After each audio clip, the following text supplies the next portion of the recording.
UP board 2025 का आज हम हिंदी का मॉडल पेपर फिर से हल करने वाले हैं। तो आइए देखते हैं कि इसमें से अच्छा क्वेश्चन जो यूपी बोर्ड में आने वाला है वो सभी आप हल कर सकते हैं। अगर ये हल कर लिए तो आपका 95 नंबर आपका फिक्स हो जाएगा। तो आइए देखते हैं। यहाँ पर आपका अनुक्रमांक नंबर डाल देना है, यहाँ पर आपका नाम डाल देना है और आपका हिंदी का है 2025 का है। 3 घंटे 15 मिनट टाइम है और सभी 15 मिनट आपको पढ़ने के लिए दिया था। 100 नंबर का पेपर है और सब 2 खंडों में है, का और खा। तो आइए देखते हैं पहला क्वेश्चन जो बहुविकल्पीय है। 10 क्वेश्चन आने वाला है, ये सभी 10 महत्वपूर्ण क्वेश्चन है, आप इसी वक्त तैयार कर लीजिए। तो आइए देखते हैं, भाषा योग शिष्ट के लेखक कौन है। भाषा योग शिष्ट जो है उसके लेखक कौन है। तो इसके लेखक जो है हमारे वो कौन है, राम प्रसाद निरंजनी जी हैं। कौन है, भाषा योग शिष्ट के लेखक राम प्रसाद निरंजनी। फिर दूसरा क्वेश्चन है हमारा, भारतेंदु युगीन के लेखक नहीं है, मतलब लेखक नहीं है भारतेंदु युग के लेखक कौन है। मतलब भारतेंदु युग के लेखक बालकृष्ण भट्ट, भारतेंदु युग के प्रताप नारायण मिश्र, भारतेंदु युग किशोरी लाल छायावादी, और ये भी आपके भारतेंदु युग के नहीं है। तो माखनलाल चतुर्वेदी आपके कहाँ के हैं, भारतेंदु युग के नहीं है। बाकी सभी आपके भारतेंदु युग के हैं। आप सभी को तैयार कर लीजिएगा क्योंकि भारतेंदु युग के ये सभी तीनों हैं, बाकी माखनलाल चतुर्वेदी को छोड़कर। फिर अगला क्वेश्चन देखते हैं। अगला क्वेश्चन है, शिखर एक जूनी। शिखर एक जूनी किसकी लेखक है, किसकी रचना है। शिखर एक जूनी जो है वो किसकी रचना है। तो नागार्जुन की नहीं है, मुक्तिबोध की है नहीं है, अज्ञे की है, हाँ अज्ञे की है, सच्चिदानंद हीरानंद वासदेव की अज्ञे जी की है क्या, ये शिखर एक जीवनी रचना। रामचंद्र शुक्ल की नहीं है, इसलिए इसको नहीं करेंगे। अज्ञे की रचना है इसलिए हम तैयार कर लीजिए। फिर अगला देखते हैं। अगला क्वेश्चन है हमारा, आनंद कादम्बनी पत्रिका के संपादक। आनंद कादम्बनी जो पत्रिका है उसके संपादक कौन क्या था। तो आनंद कादम्बनी पत्रिका के जो है संपादक है महावीर प्रसाद द्विवेदी नहीं है, श्याम सुंदर दास नहीं है, बद्रीनारायण चौधरी प्रेमघन सही है। यही क्वेश्चन आपका है, सही है। बद्रीनारायण चौधरी जो हैं वो आपके आनंद कादम्बनी पत्रिका के संपादक किया था। और सरस्वती पत्रिका के संपादक महावीर प्रसाद द्विवेदी और श्याम सुंदर दास जी ने किया था, सरस्वती पत्रिका के संपादक। और कुबेरनाथ जी नहीं किए थे, इसलिए इनका कुछ नहीं करना है। फिर आ जाते हैं, आवारा मसीहा जो है वो विष्णु प्रभाकर। आवारा मसीहा की विधा है। आवारा मसीहा का रचनाकार कौन है, विष्णु प्रभाकर। कौन है, विष्णु प्रभाकर जी हैं। तो इनका तैयार कर लिए, विष्णु प्रभाकर जी हैं। ये किस विधा के हैं, तो ये जीवनी विधा के हैं। किस विधा की है, जीवनी विधा की। मोस्ट इंपॉर्टेंट है, तैयार कर लीजिए। फिर अगला क्वेश्चन, खड़ी बोली का प्रथम महाकाव्य कौन सा है। खड़ी बोली का प्रथम महाकाव्य कौन सा है, तो हमारा कामायनी। कामायनी नहीं है। प्रिय प्रवास आपका है, कामायनी आपका नहीं है, प्रिय प्रवास आपका है। प्रिय प्रवास अयोध्या सिंह उपाध्याय का है। और कामायनी आपका रचना किसकी है, जयशंकर प्रसाद की है। और साकेत मैथिली शरण गुप्त का है, ये आपका नहीं है इस चैप्टर में, इसलिए आप इसको मत तैयार करिएगा। साकेत मैथिली शरण गुप्त का है। तो ये प्रिय खड़ी बोली का प्रथम महाकाव्य कौन सा है, हमारा प्रिय प्रवास है। फिर अगला क्वेश्चन है हमारा, छायावाद की समय सीमा क्या है। तो छायावाद की समय सीमा 1918 से 1936 ईस्वी तक सही है, आपका छायावादी का है। बाकी ये तीनों नहीं है। अगला क्वेश्चन देखते हैं। अगला मोस्ट इंपॉर्टेंट क्वेश्चन है, हम राही नहीं राहों के अन्वेषी किसने कहा है। हम राही नहीं राहों के अन्वेषी किसने कहा है। ये लाइन किसने बोला है, तो किसने, धर्मवीर भारती ने बोला है, नहीं बोला है। अज्ञे जी ने बोला है, हाँ अज्ञे जी ने बोला है। अज्ञे की रचना ये है। फिर नावबर सिंह ने बोला है, नहीं बोला है। निराला ने बोला है, नहीं बोला है। तो ये किसकी रचना है, अज्ञे की। फिर अगला क्वेश्चन देखते हैं। क्वेश्चन है हमारा, मैं नीर भरी दुख की बदली काव्य पंक्ति किसकी है। काव्य पंक्ति अगर आ गया है तो किसकी है, तो काव्य पंक्ति ये महादेवी वर्मा जी की है। किसकी है, महादेवी वर्मा जी की। मीराबाई की नहीं है, महेश श्रोता की भी नहीं, सुभद्रा कुमारी चौहान की भी नहीं, तो महादेवी वर्मा जी की है। आप लोग तैयार कर लीजिएगा। मैं नीर भरी दुख की बदली, ये इंपॉर्टेंट क्वेश्चन है, इसीलिए हम मॉडल पेपर सॉल्व करा रहे हैं।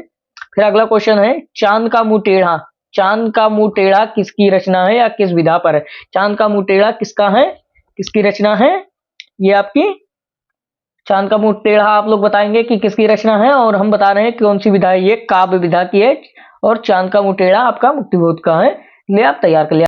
अगला क्वेश्चन जो है हमारा वो है गद्यांश। दिए गए गद्यांश पर आधारित प्रश्न, ये सभी का हमने पहचान भी करा रखा है और अनुवाद भी करवा रखा है। तो आप लोग हमारे डिस्क्रिप्शन लिंक में हमने इसका लिंक दे दिया है, तो आप इससे वीडियो देख सकते हैं कि पहचान किस प्रकार करना है। तो आइए ये देखते हैं, इसका पहचान करते हैं और पहचानते हैं कि किस चैप्टर का है। मोस्ट इंपॉर्टेंट है, धरती माता आ गया, फिर यहाँ पर आ गया धरती माता। अगर आप पहला ही पढ़े होंगे तो आप पहचान जाएंगे। धरती माता आ गया, मिट्टी आ गई और आपके कई सारे आ जाएंगे। तो ये किस चैप्टर का है? ये है हमारा राष्ट्र के स्वरूप। राष्ट्र के स्वरूप का चैप्टर का है। राष्ट्र के स्वरूप, राष्ट्र के स्वरूप किसका है? वासुदेव सरल अग्रवाल जी का है। तो इसका क्या लिखना है? संदर्भ लिखना है। और इसकी वसुंधरा की क्या क्यों कहलाती है? धरती।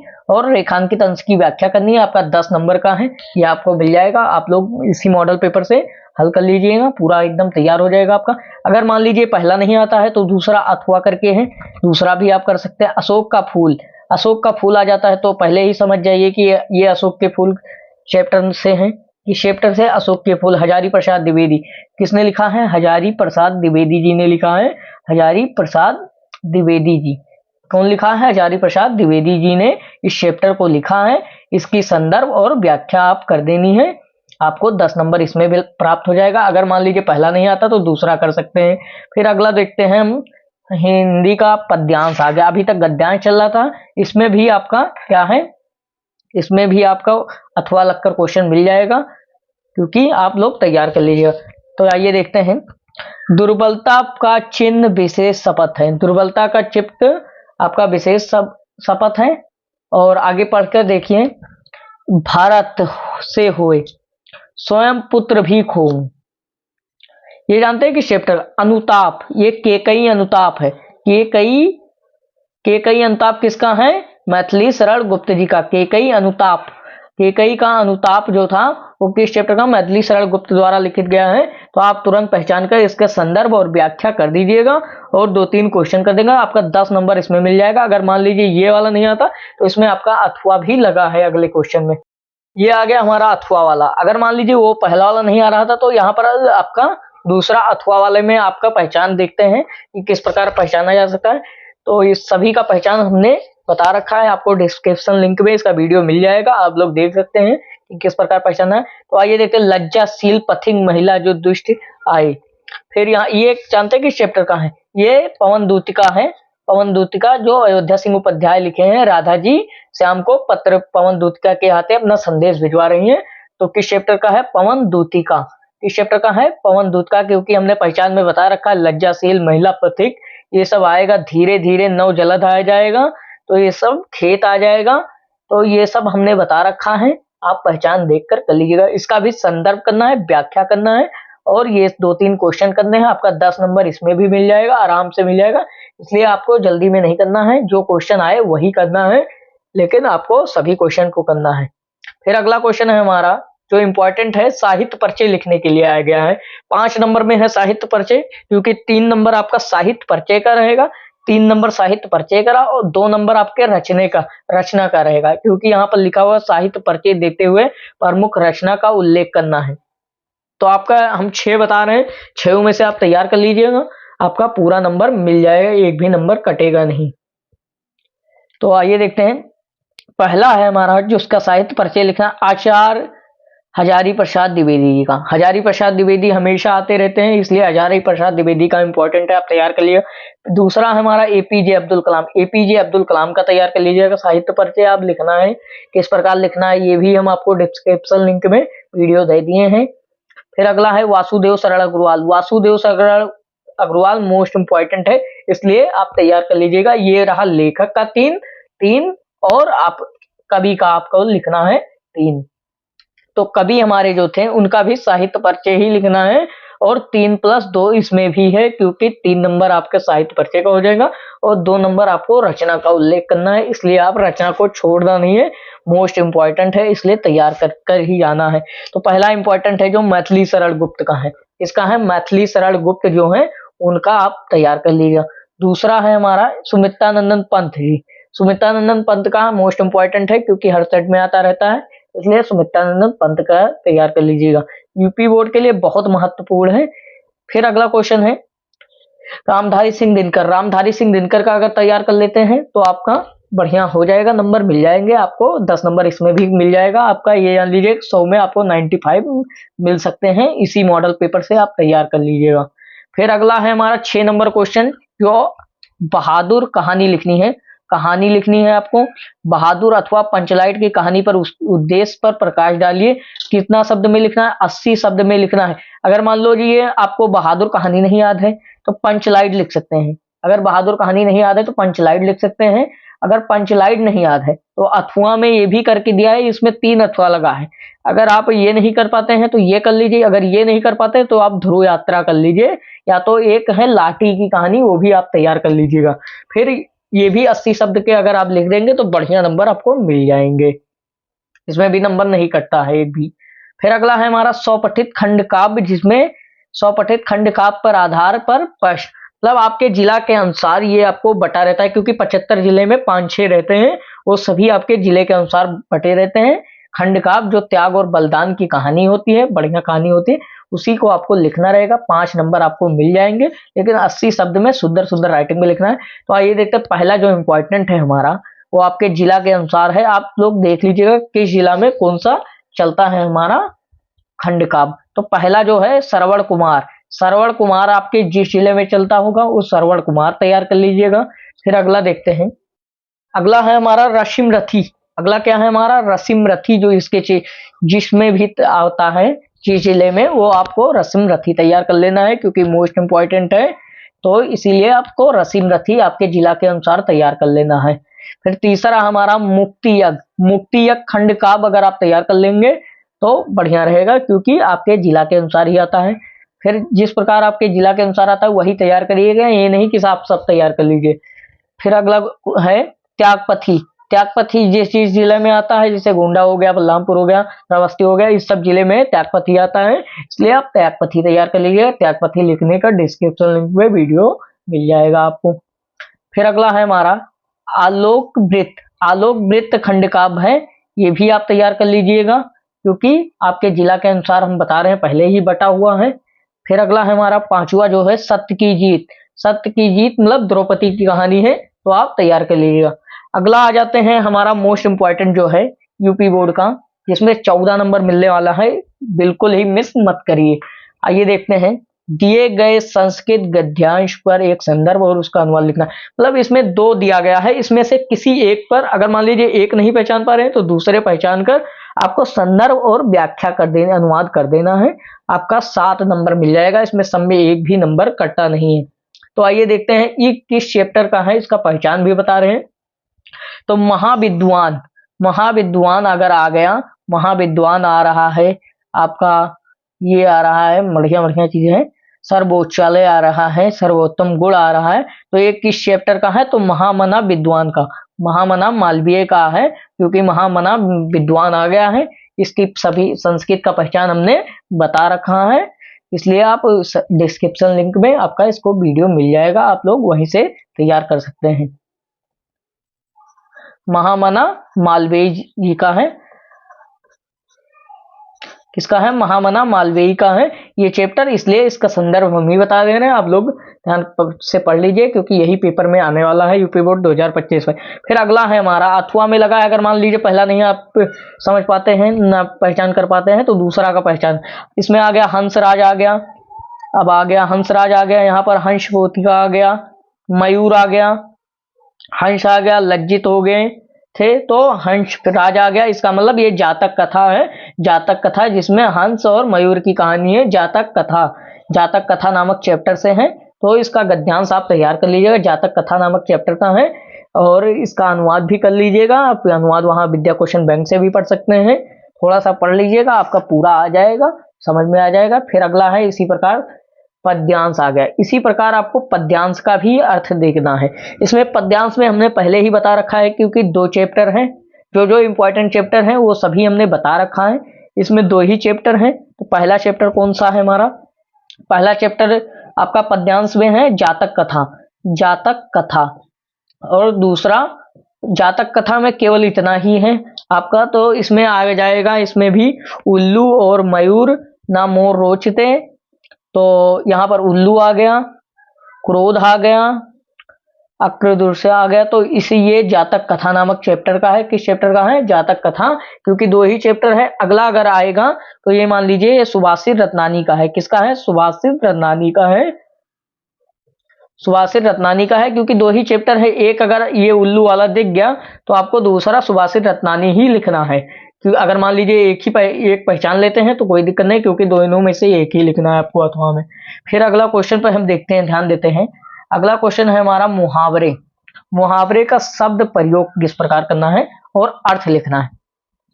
तो मुहावरे हैं, निम्नलिखित मुहावरों में से किसी एक का अर्थ लिखिए और उसको अर्थ प्रयोग करना है। मतलब एक नंबर अर्थ लिखने का है, एक नंबर अर्थ लिखने का है और एक ही नंबर आपका अर्थ प्रयोग का है। तो अर्थ प्रयोग किस प्रकार करेंगे? आप इसका अर्थ लिखेंगे तलवार की धार पर चलना, मतलब एक ही दिशा में चलना। तो इस प्रकार आपका अर्थ हो गया। और आपको क्या करना है? तलवार की धार पर चलना मतलब राम लक्ष्मण के तलवार की धार पर चल रहा है। बस इसका अर्थ प्रयोग हो गया। दोनों अर्थ प्रयोग लिख दीजिएगा, आपका 2 नंबर मिल जाएगा। इसी प्रकार आप चारों में से किसी एक का कर सकते हैं।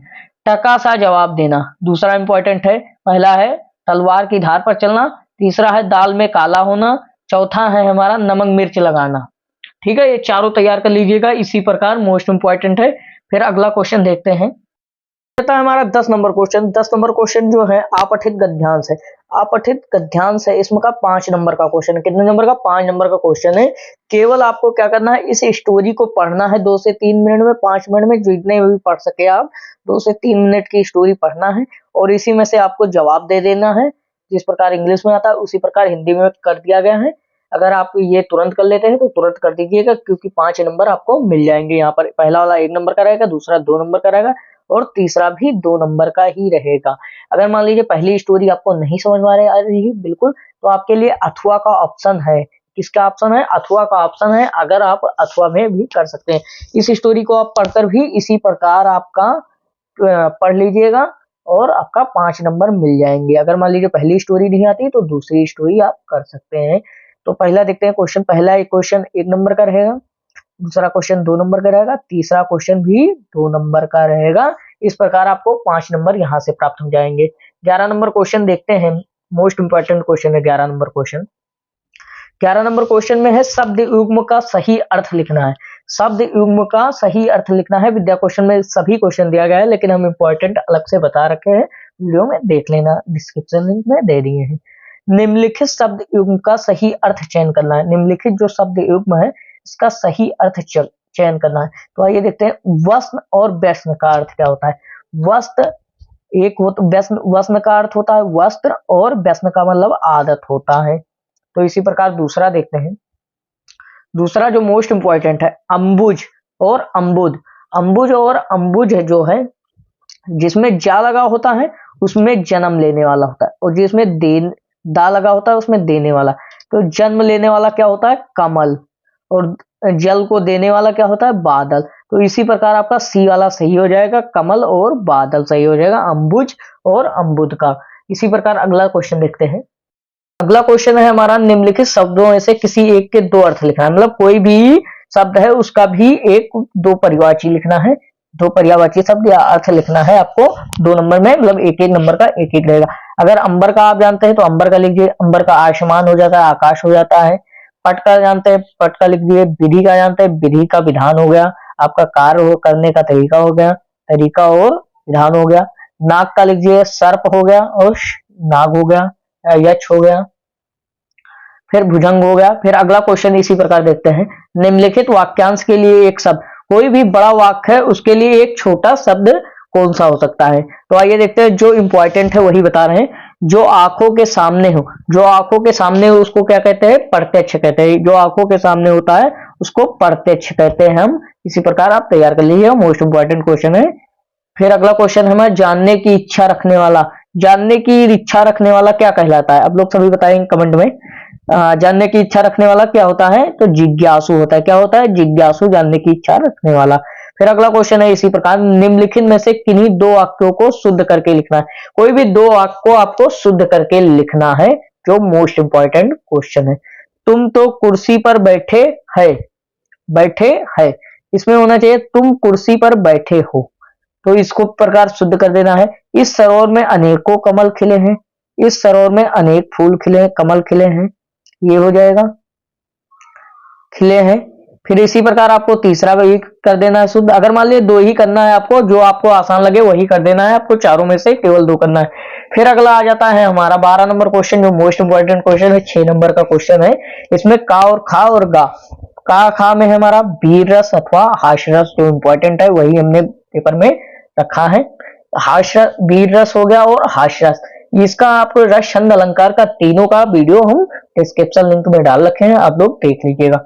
फिर अगला क्वेश्चन हो गया श्लेष अलंकार अथवा उत्प्रेक्षा अलंकार। श्लेष अलंकार या उत्प्रेक्षा अलंकार, इसका लक्षण और उदाहरण दोनों देना है किसी एक का। इसमें वैसे तीनों में 6 में से आपको 3 करना है, इसके 6 नंबर आपको मिलेंगे, 1 के 2 नंबर मिलेंगे, लेकिन उदाहरण और लक्षण दोनों सहित होना चाहिए तभी आपको मिलेगा। इसी प्रकार आप तैयार कर लीजिएगा श्लेष अलंकार या उत्प्रेक्षा अलंकार, क्योंकि 2 ही है, 2 में से 1 आ जाएगा आपका। बढ़िया इंपॉर्टेंट क्वेश्चन है। फिर आ जाता है हमारा छंद।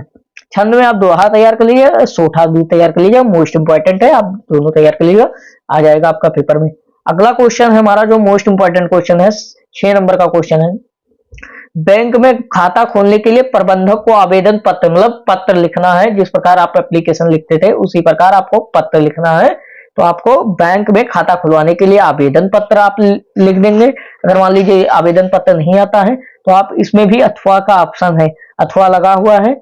शहर में फैली संक्रामक बीमारी को जिला अधिकारी को आकर्षित करने के लिए आवेदन पत्र, मतलब शहर में जो बीमारी फैली है उसको आपको जिला निगम को आप पत्र लिख सकते हैं कि किस आकर्षित करने के लिए पत्र लिख सकते हैं, किस प्रकार सुधार आ जाए, इसी प्रकार आप लिख सकते हैं।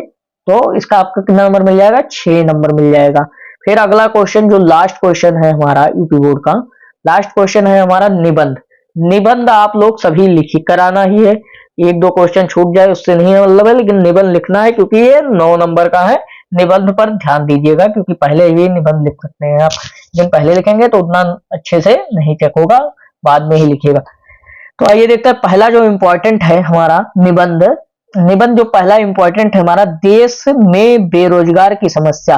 देश में जो बेरोजगारी की समस्या आज की डेट में है वो उसका समाधान और ये सब कैसे होगा, तो आइए ये शिक्षा के अमल पर होगा। तो इसलिए देश में बेरोजगार की समस्या पर आपको निबंध लिखना है, जो आपका 9 नंबर का, 2 नंबर आपके लिपि का है, मतलब किस प्रकार आप लिखावट लिखते हैं, और 7 नंबर के आपके लिखावट शुद्धता के हैं कि किस प्रकार आपका कॉपी लिखा गया है, बढ़िया रहेगा। तो आपको 9 में 9 मिलेंगे। आतंकवाद की समस्या और समाधान, मतलब देश में जो आतंकवाद होते हैं, आतंकवाद फैलाते हैं, वो उसकी समस्या और समाधान दोनों आपको बताना है पूर्ण रूप से कि किस प्रकार हल किया जा सकता है। फिर अगला क्वेश्चन है वृक्षारोपण का महत्व, मतलब वृक्षारोपण का महत्व मतलब एक वनस्पति विभाग के बारे में दिया गया है, मतलब इसमें आ गया पर्यावरण प्रदूषण भी आ सकता है, इसीलिए आप ये वृक्षारोपण का महत्व तैयार कर लीजिएगा, मोस्ट इंपॉर्टेंट है। फिर अगला क्वेश्चन है हमारा विद्यार्थी और राजनीति में क्या अर्थ है, इसका भी आ सकता है यूपी बोर्ड में, क्योंकि हमने सभी इंपॉर्टेंट को बता रखा है। तो आप विद्यार्थी और राजनीति को तैयार कर लीजिएगा क्योंकि यही सब पेपर में आपके आने वाला है। अगर आप विद्यार्थी और राजनीति नहीं तैयार करते तो आप मतलब 5 में से कोई एक ही लिखना है आपको, कोई भी आप मतलब 2-3 तैयार कर लीजिए जिससे आपका कोई भी हल हो जाए। फिर अगला क्वेश्चन है हमारा देश की समृद्धि और विकास में समाचार पत्रों की भूमिका क्या है, मतलब जो देश में आपकी चल रही है, खलबल मच रही है, वो उसमें समाचार पत्रों की भूमिका क्या है इसके बारे में आपको लिखना है। तो आप लिख दीजिएगा, अगर आपको ये आता है तो ये लिखिए, देश में बेरोजगारी की समस्या, पर्यावरण प्रदूषण, ये सभी आप तैयार कर लीजिए, 9 नंबर मिल जाएंगे। अगर आप हमारे वीडियो से देखते हैं तो आपको नया नया मॉडल पेपर सेट मिलता रहेगा, आप इसी प्रकार आप तैयार कर लीजिएगा। 100 में 95% मिल सकता है आपको यहीं से, 100 में 95% आपको मिल सकता है यही वीडियो से। अगला मॉडल पेपर तैयार करने के लिए हमारे वीडियो से जुड़े रहें।